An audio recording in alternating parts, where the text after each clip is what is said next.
Hi, welcome back. I'm Brainerror, and today, message received from Higgs. One last pizza, please.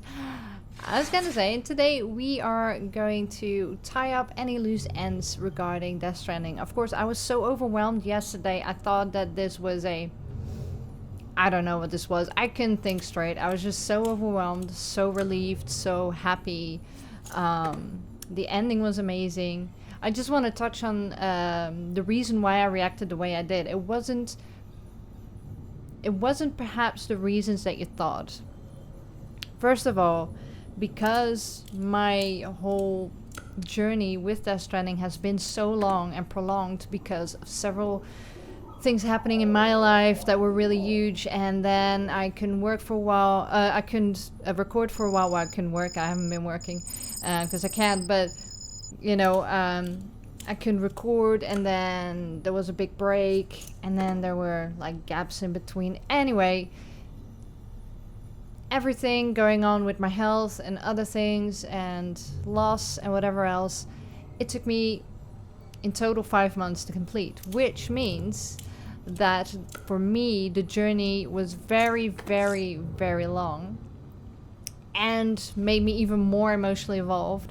And because I had loose strapped to my chest as well, it made it that much more personal, and that's why I did it, so I could be totally, it's kind of like method acting. You kind of get more engrossed in the whole thing.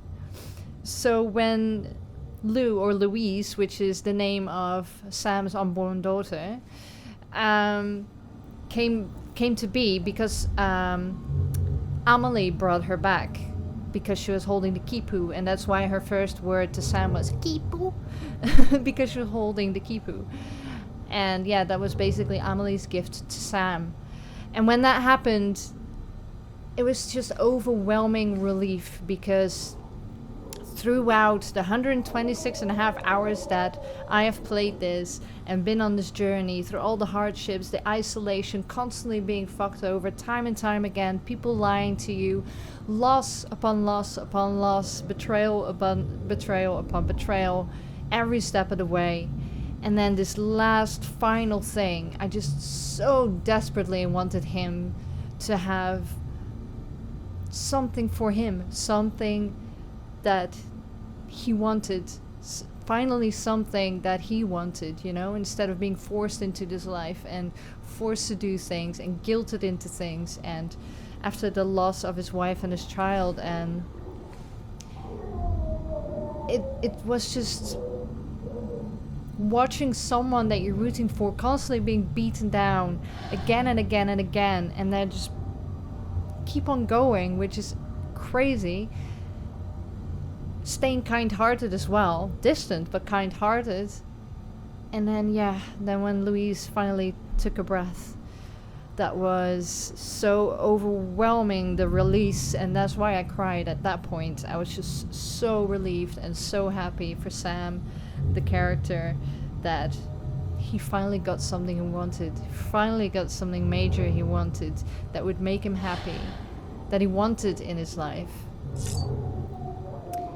And then when the credits hit, of course, I start crying again. That was just everything coming out, everything that we've experienced with the characters, all the emotional attachments, just the sheer gratitude for somebody, for Hideo and his team to have created something like this. Because for me, it is very hard to captivate me as much as Death Stranding has. And that's what makes it so special for me, because I get bored of things really quickly. So if something captivates me this much and engrosses me this much, and I can be obsessive about it and just totally get lost in it, that's very special for me. So when that happens and it's totally on my wavelength, you know, my cup of tea, the way I think, the way I like stories to be written, it's just I wouldn't say perfect, but it's very close to perfect, and it is the best game I've ever played, hands down. Thinking of all the other games that have impressed me, that does still hold a special place in my heart, but this has been the best game and best story I've played, hands down, in my entire life. Which says a lot. For me personally, it says a lot. So then when the credits rolled, I was happy, I was relieved, I was grateful, I was just tired, you know, because it's such a long journey and so emotional, and it does constantly rip you to shreds, left, right, and center. And it was just a release of emotion. I wasn't sad. I wasn't sad about the ending at all. The ending was amazing. I really loved the way it ended. Not a happy ending, but a happier ending than I was expecting at first. I really thought that Sam was gonna die, and that he had to sacrifice BB, but luckily it didn't go that way. I'm a little bit more doom thinking than others, I think. Yeah, it's just it was great, and just revealing all the characters as well, that everybody kind of almost lost themselves through tragedy and being forced in certain positions. Like Die Hardman was forced to shoot Cliff, and that was really bad. And I love that they kind of let you on, making you think that he did it on purpose or that he was blindly following people, because that really angered me. Because I don't stand for that at all. I don't understand that mindset. And I'm so glad that he didn't do it, that she pulled the trigger. Also, the other thing is that something that I got confused on in the beginning, and I know many of you did as well, is that Sam has that cross scar on him, right? And we always assumed that was because of his umbilical cord being removed there. But Cliff had it as well, and Cliff never was a BB. And as we saw in the final vision, the final memory, is that they both got shot through the abdomen, and that's where that scar comes from. So Cliff's got that scar because he got shot there, and Sam also got that scar because he got shot there at the same time, because she shot them both.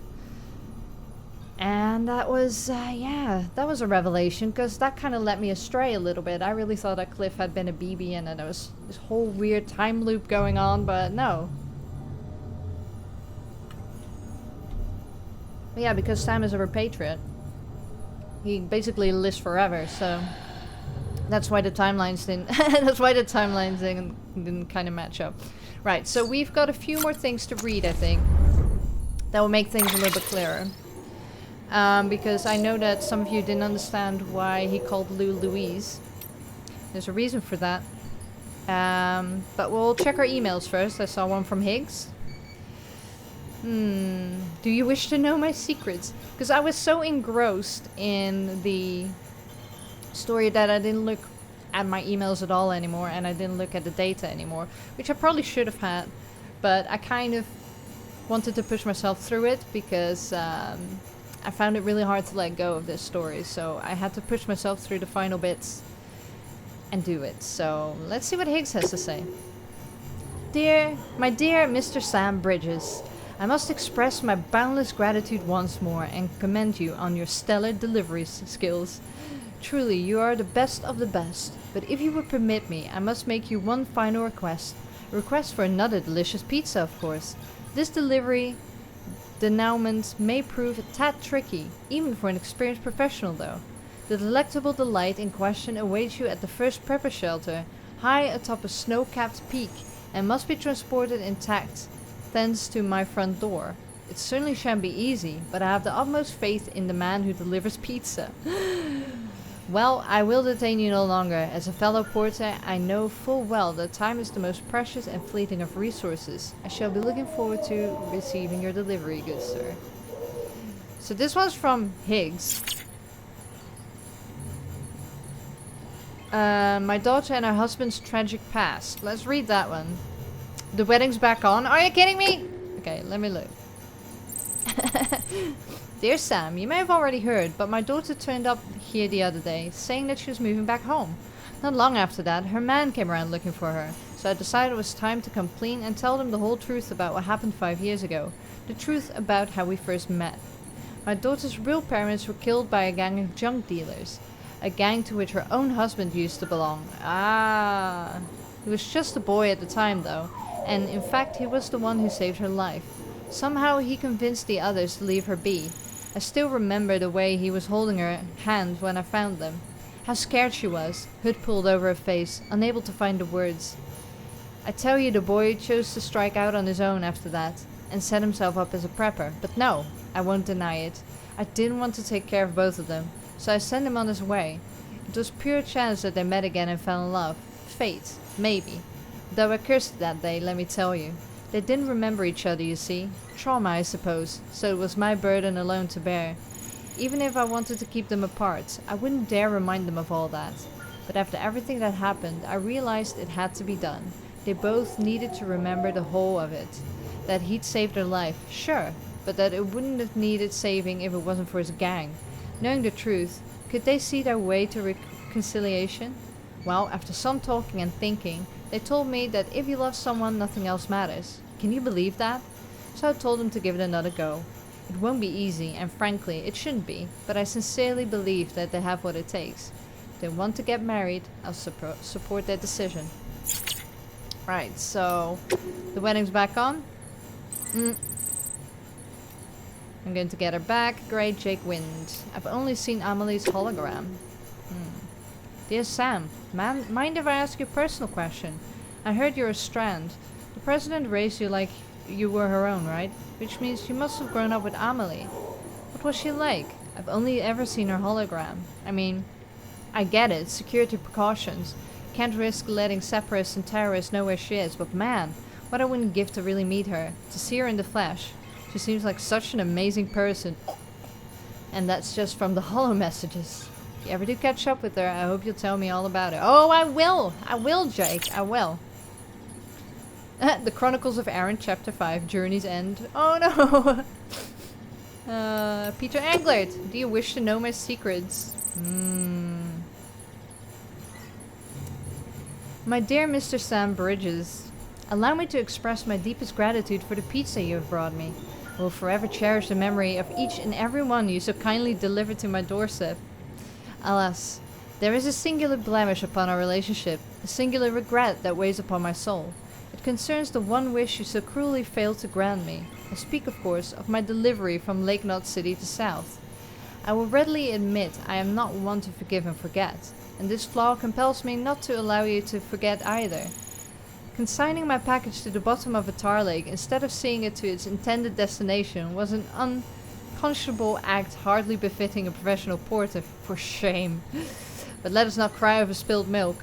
If you would do me one final favor, I have faith I can find it in my heart to forgive you. You must know in yours what I am about to ask you, yes? Pizza, pizza, pizza! Look again at the messages that Peter Englert has sent, and the instructions are quite clear. Furthermore, as an expression of goodwill, I have unlocked the entrance to my private quarters. You may peruse my secrets to your heart's content. I have the honor to be your obedient servant, Hicks Monaghan. There you go. So yeah, of course he's talking about the bomb that we sank in the lake instead of sending it to South Knot. So at this point he kind of realized that we had bettered him and that he wasn't going to win. Which is kind of sad.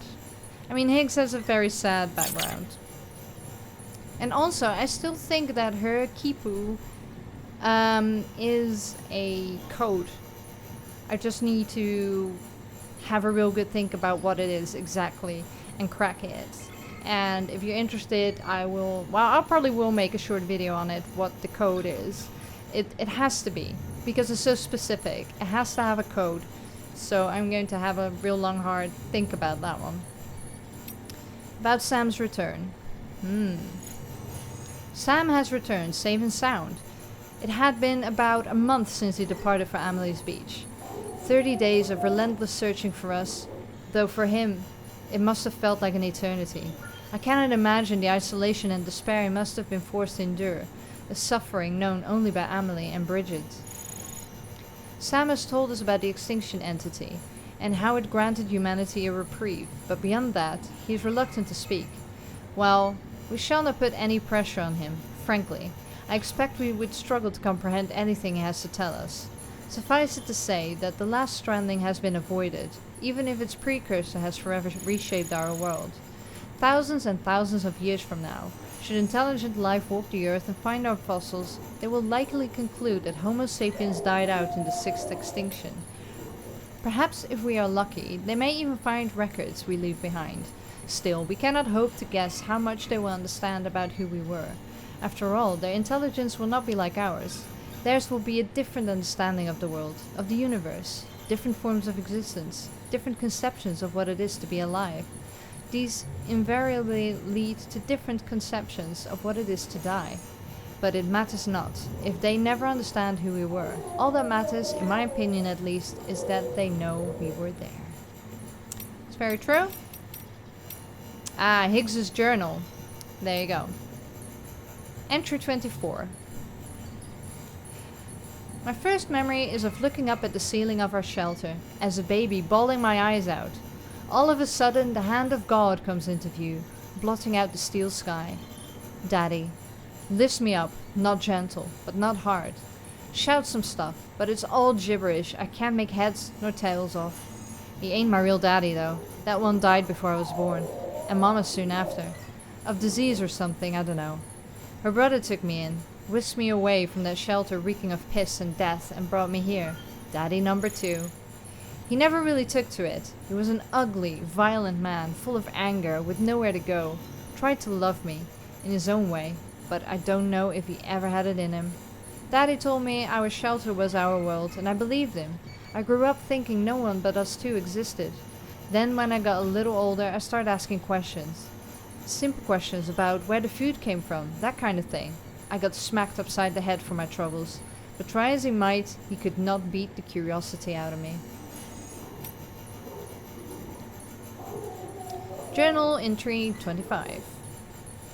My mama entrusted me to her brother, so he had no choice but to raise me best he could. Say what you will about the man, but he had himself a sense of obligation. He might even have harbored a measure of affection for me, but whatever was in his heart he expressed with his hands, his fists. Any hopes and dreams he might have had for me, for us, fell by the wayside pretty quick. We slipped into a daily routine of warning to stay the fuck inside, bookended by beatings to drive the point home. I think sometimes he sincerely believed that was the only way to protect me, but I wasn't about to go on living like that. Can't cage a young boy's spirit. If I'd stayed, I would have died, body and soul.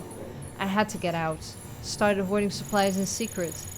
But he caught on. That was the beginning of the worst beating yet. He was grabbing anything and everything within reach that could be used as a weapon, tearing our shelter apart, smashing furniture, all the while wailing like a wounded animal, tears streaming down his face. He pinned me down, tears and spit flying in my face as he blubbered on about not understanding his pain. His fucking pain. His hands around my neck, darkness creeping in from the corners. His fucking pain. His fucking pain. The kitchen knife in my hands, in his neck. His hands, his fucking hands, they grow weak, and he just deflates, like a balloon, all over me. I roll him off, and I look into his glassy eyes filled with his fucking pain and our steel sky. Hey, I wasn't kidding when I said he would probably have a tortured past. There's a reason why he was the way he was. 26. I didn't know how to feel after. I spent the night next to him, my mind a blank canvas. In the back of it a nagging voice saying I had to dispose of it. Daddy hadn't told me much, but he had told me about how bodies go necro. Pop BTs and all that. Made for a good bedtime story. So I knew what would happen if I let him lie. Death would come into our home and turn it into a crater. His stink was starting to fill up the room. I had to deal with him. I had to get him out. Get him as far away as possible. So I got my arms under his and dragged him out into a new world with a new sky. Bigger, emptier, bare rock dotted with bushes all around. Mountains, fucking mountains off in the distance, chiral clouds hugging their peaks. My knees started getting wobbly and the world began to spin. But I knew the clock was ticking. Eyes down. Gotta deal with Daddy. I'd been moving at a steady clip when I saw it. Carilium coming off Daddy. Little motes of shimmering light. Was out of time. I laid him down in the dirt, but before I let go, I had a vision. My hand, still resting on his body, disappeared, vaporized into a fine mist. Poof. And then I felt another presence, a BT, coming slow but sure, like I'd been walking since the beginning of time. Daddy's keeper. That was the first one I sensed, but it wasn't the last. For a long while after, I remained awakened to their presence, a sixth sense, Daddy's parting gift to me. Over time it faded, but I knew how I got it. I knew how to get it back. All I needed was another body, and got real good at making them. Death for life, theirs for mine, a fair exchange. So his dooms got triggered by murdering his dad, so his dooms was only triggered when he was near death, by the sound of it. Which also kind of makes you understand why he went down the route he did. Very sad. Lucy's reports. Okay, so we had a report missing, which is this one.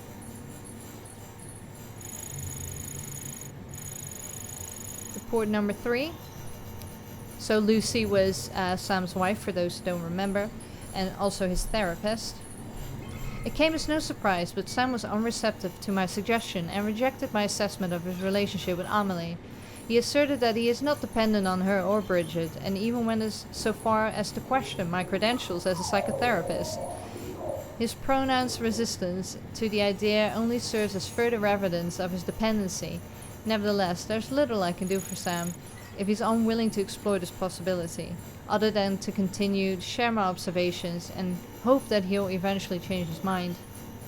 For the time being, I've decided to focus instead on Sam's feelings towards Bridges and his place within the organization.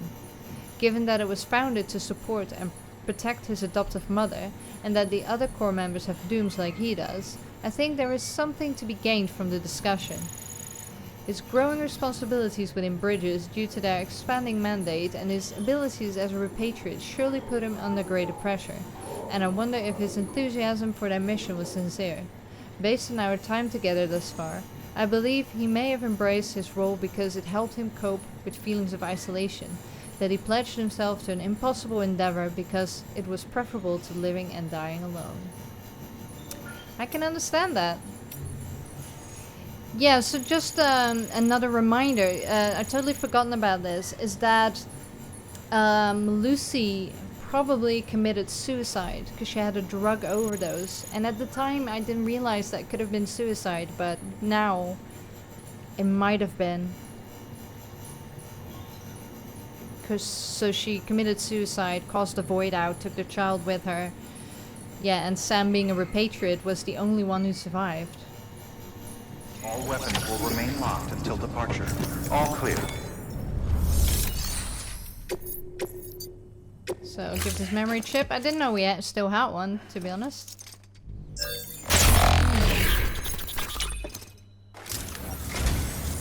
Oh, you again.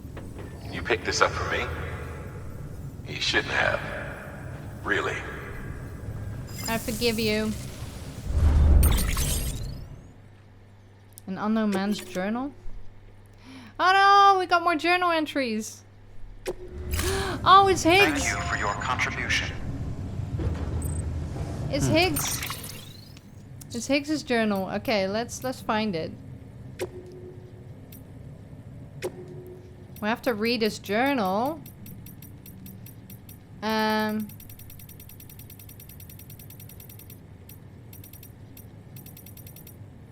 you go. Journal entry 10. Interesting. Samantha America Strand, Amelie.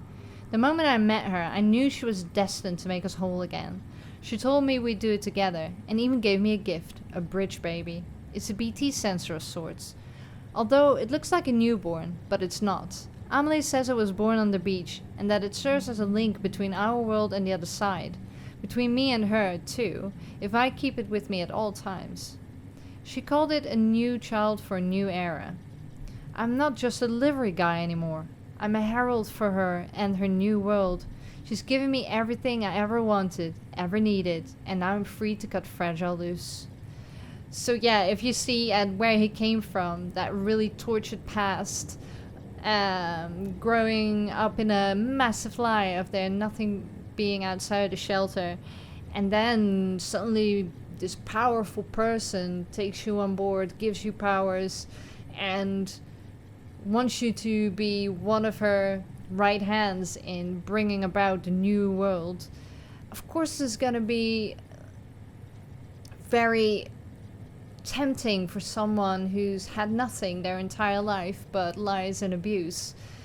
So yeah, it's really sad. It is really sad. BB reminds me of a baby doll, but it's no toy, that's for sure. Neither dead nor alive. Half human, half something else. An inhabitant of the in-between, like a mummy. A lump of flesh wrapped around a shriveled yet still beating heart. So many symbols to choose from, all signifying that humanity's reaching the end of the road. The Stranding was a big number 6. I see that now, and so much more. The void outs, the bodies birthing BTs, all aspects of a single phenomenon that exists solely to wipe us off the face of the earth. We can't stop what's coming. It's inevitable. Putting Humpty Dumpty back together won't change a goddamn thing, and risking life and limb to try a fool's errand.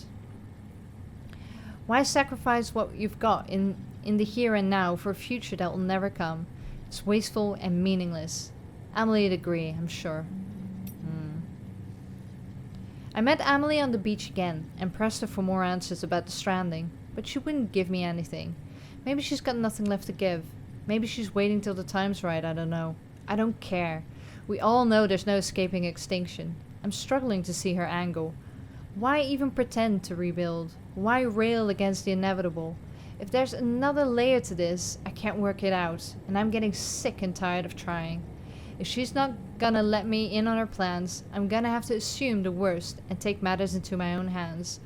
Give humanity the coup de grace myself. Just need the power to do it. Dear Diary, today I nuked Middle Knot City.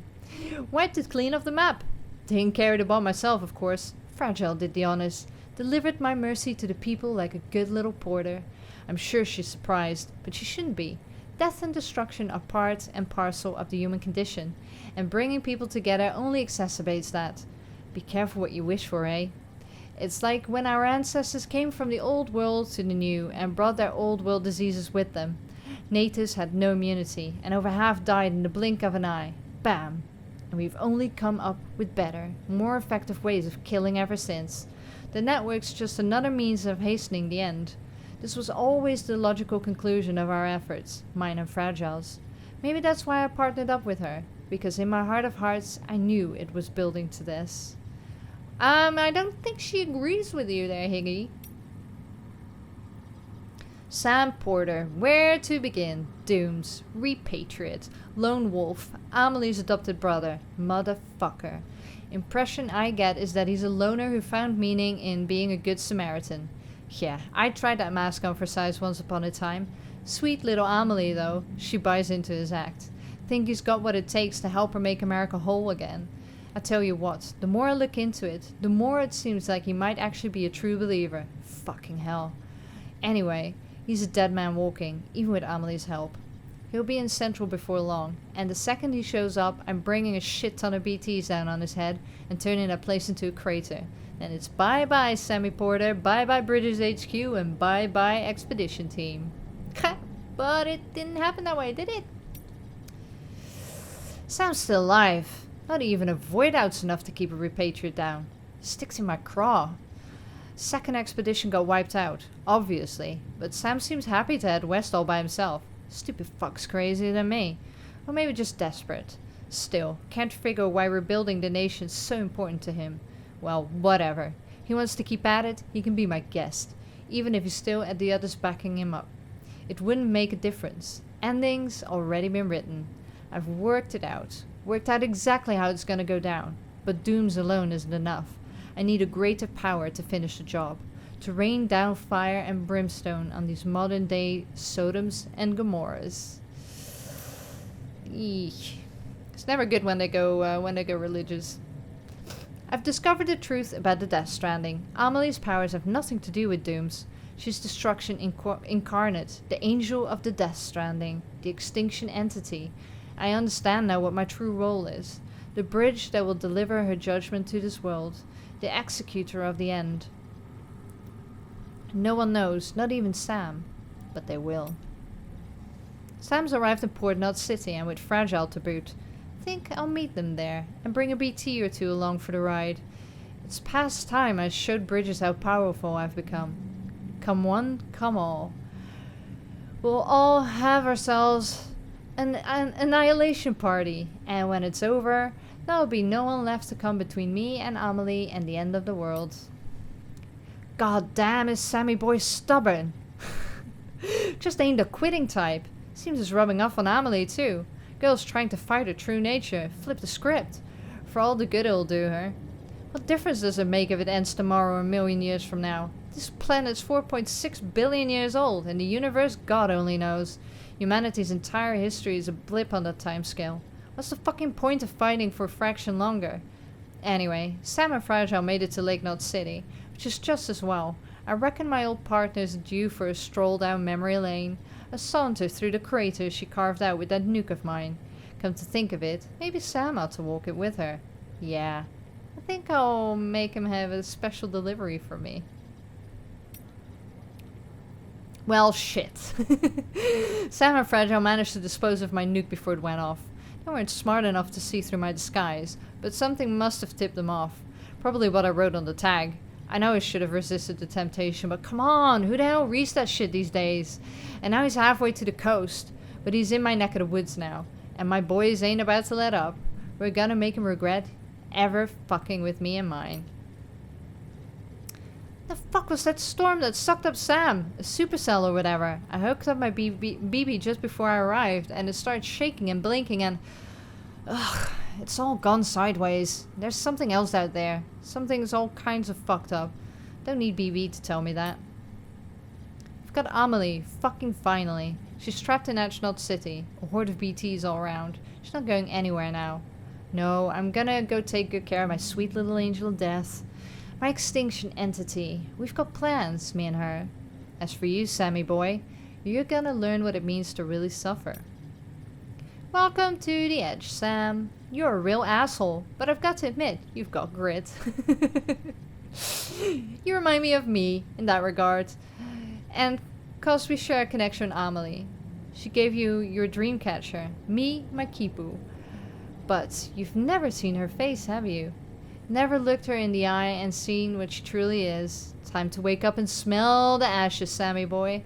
Time for me to tell everyone the truth that hides at the heart of the Stranding. You're gonna love it.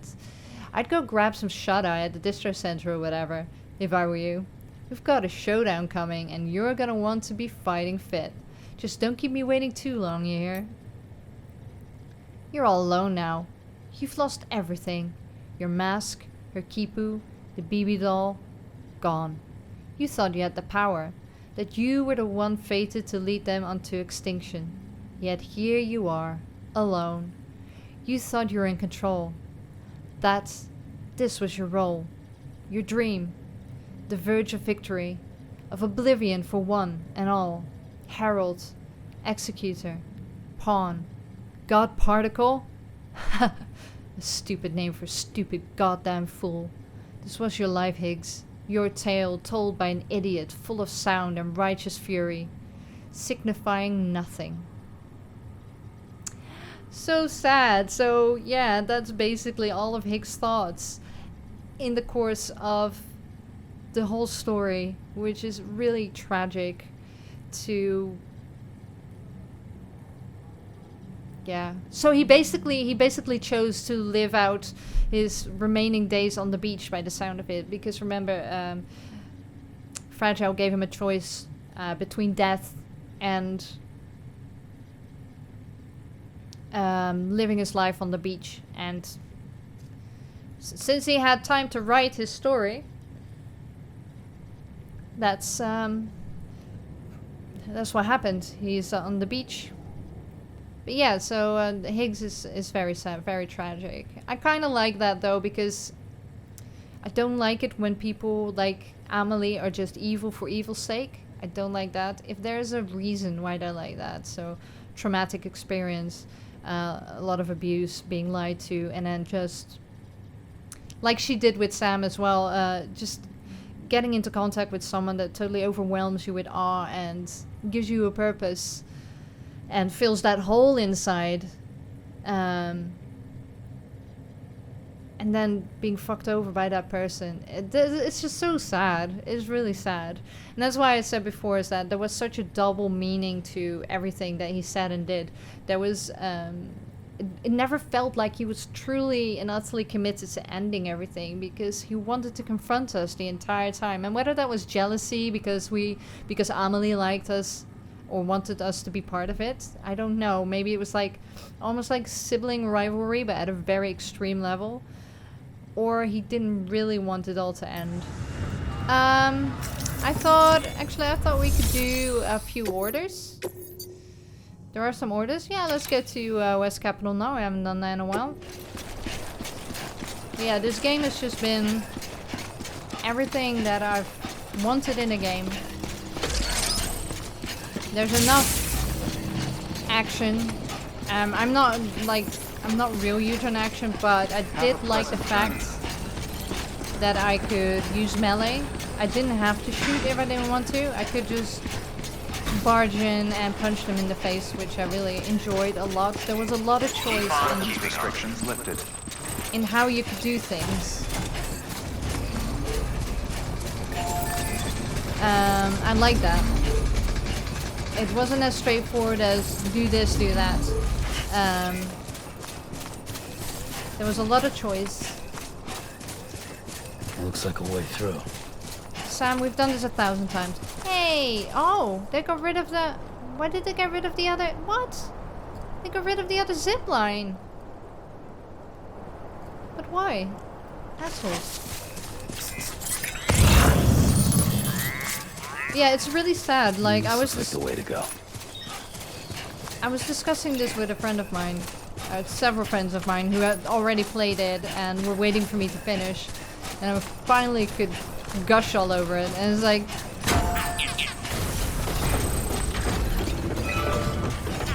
I was just, we were discussing the fact that a lot of people won't see the story through because it is conveying that message of that you have to work really hard and really long to get somewhere, and then even then it might not be what you want, because that's what it is, you know. You can work hard for something, but it might not work out the way you want it to. And something as huge as reconnecting the world, like in modern day now, how long have we been having wars? How long? Shut up. How long have we been having wars? How long have we been fighting each other? How long have we been at each other's throats? And I don't just mean on grand scale. I also mean like our neighbors, for example, or people in your class. It is time that we stop fighting and attacking each other and actually connect and help each other instead. And I know, like, even as a child, I used to get beaten down for that, saying to stop being so idealistic and stop being such a hippie and why such a wuss. But the other way around is not working. Wake up. Like, it's not working. It's like, I don't understand how people can be so stubborn and stupid about it. Get it done. But yeah, even now, it takes a long ass time to make the connections, change that mindset. I loved the whole that gun won't help you here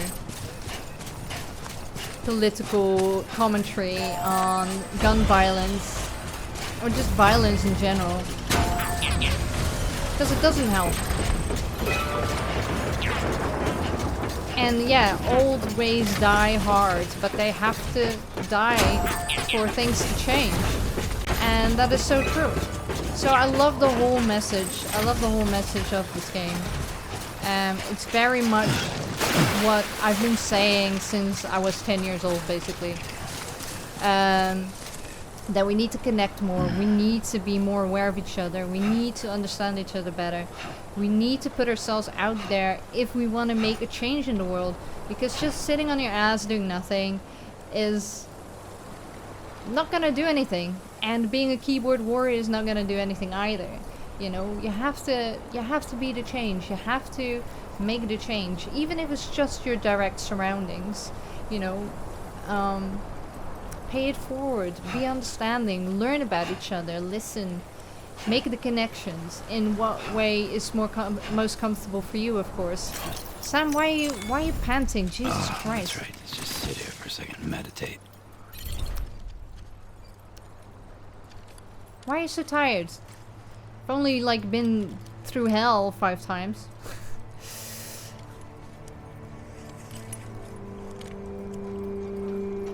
And yeah, I've always felt that there was such a lack of connection between people. Even now, you know, even with people I know, I try so hard, and it always feels like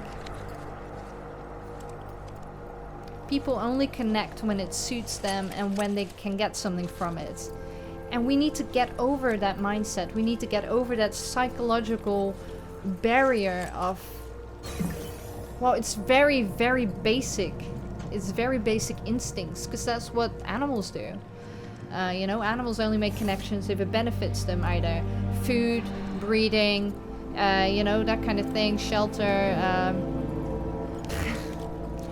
And we need to get over that, and it's gonna take a long time. And that's what this game also conveys, is what Hideo tries to convey, is that it will take a long time, and it will be hard and long and sometimes tedious and lonely, but otherwise we're gonna go to shit. And that's very true.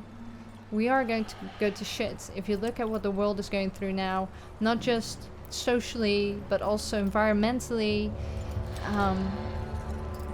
something's gotta give, and it'd be better if it wasn't our species, you know.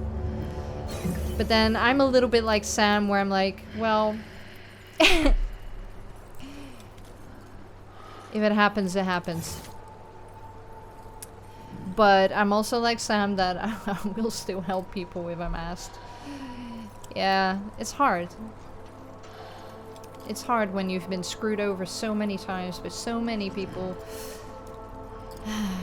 And you just see world leaders especially just being absolute morons over and over and over and over. Brainwashing and destroying and... Emily, thank God. No, not Emily, thank God. She's a twat. I love the isolation this game conveys. The long tracks, the many deliveries you gotta make before you make any progress. That's the point. That's the point of this game, and that's what I really loved about it. You have to fight through it, because that's what life's like. You gotta fight through things.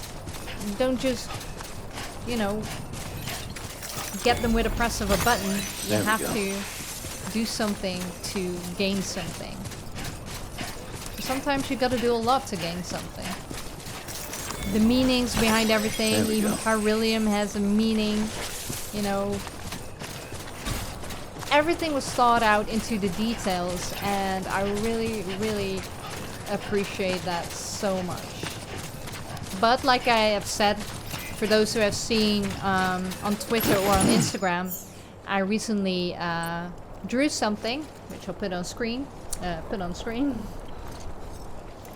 So I drew this, and it's basically how I saw Death Stranding.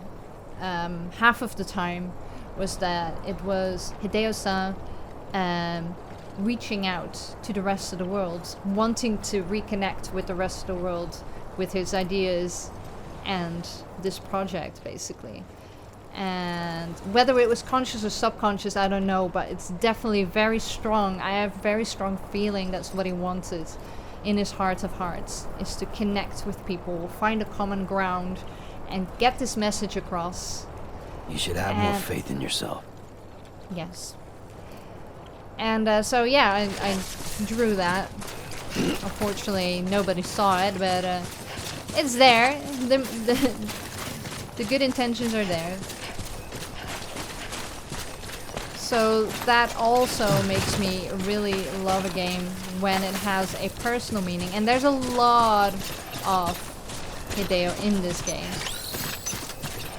Oh yeah, I've been talking too much and not doing my deliveries. What I also really enjoy is all the Easter eggs in it, all the little teasers, all the, you know, Higgs being Peter Englert was like one of the best things in it. Yeah, that was great. It taught me how to use a PS4 controller, like I've said before, because I haven't played with consoles this much for over a decade, so that made me relearn a lot. And I'm very grateful because I am kind of getting semi-good at it now.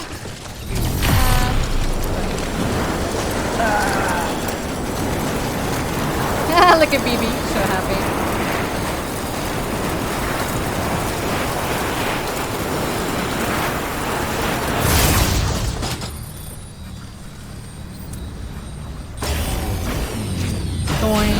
And I don't know if anybody noticed, but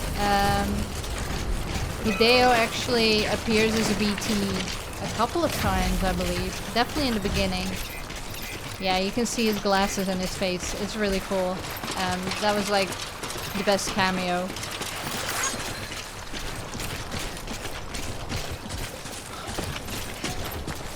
And yeah, the whole world is beautiful. It looks even better on PC. You should have more faith in yourself.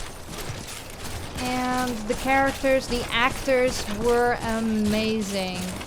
I was very impressed with Tommy Earl Jenkins. I thought it was a bit too hyped up. I was scared it was going to be too hyped up. And then it really wasn't. He really is an incredible actor. It was a shame that I didn't feel any sympathy for him at the time. But that whole scene was incredible.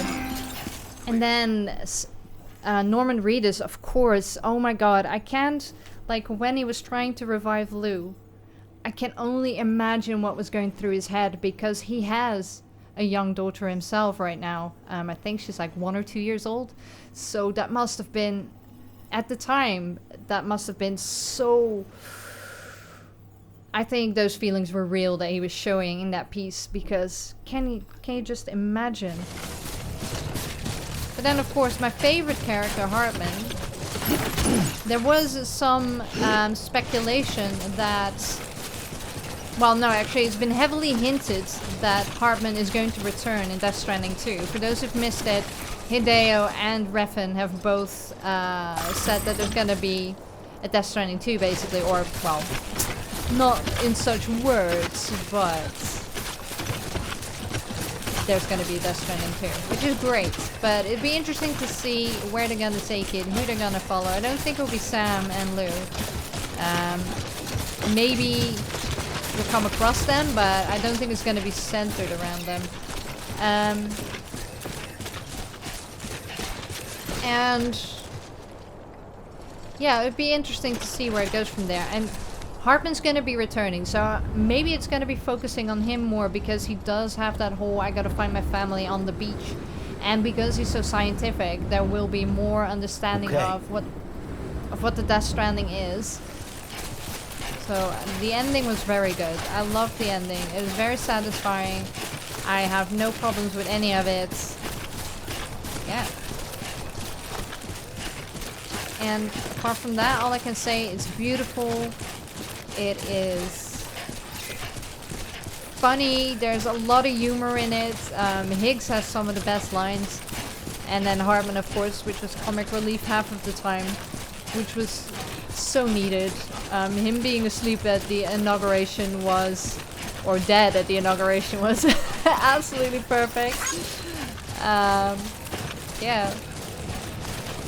And then Deadman was also very interesting, because of course he was made of dead parts, so he was never born and had no soul, and that's why he was so weird socially, which rubs me the wrong way really quickly, because I prefer people who understand personal space and people's needs. And with him knowing that Sam didn't like to be touched, and him constantly touching him, was about to didn't drop. gel with me. So then you saw him slowly develop over the course of the story and getting attached to Lou and Sam and finally feeling like he had developed a real connection with someone and a relationship with someone, which was really nice.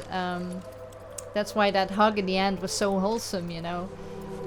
And Sam, of course, as well, getting over his fear of being touched, or his dislike of being touched. Which I also have a little bit. I don't like random people just touching me, so I do always shy away from things. But yeah, it's really nice to have seen that development. And I'm guessing in the next Death Stranding we will also be following Die Hardman a lot more because he's now the president. Maybe we'll see a little bit more of the rest of America. Maybe we'll see the rest of the world because we don't know if they exist. Have they been wiped out? Oh, and the other thing I want to say is that when Amelie killed Sam and Cliff, she shot them both. She shot them both with John's gun. And then when she brought Sam back, she said that upset the balance of everything, which meant that she caused the Death Stranding at the time, which I hadn't really clicked at the time because I was so overwhelmed. But yeah, she caused the Death Stranding, and that's why they were in the predicament they are now.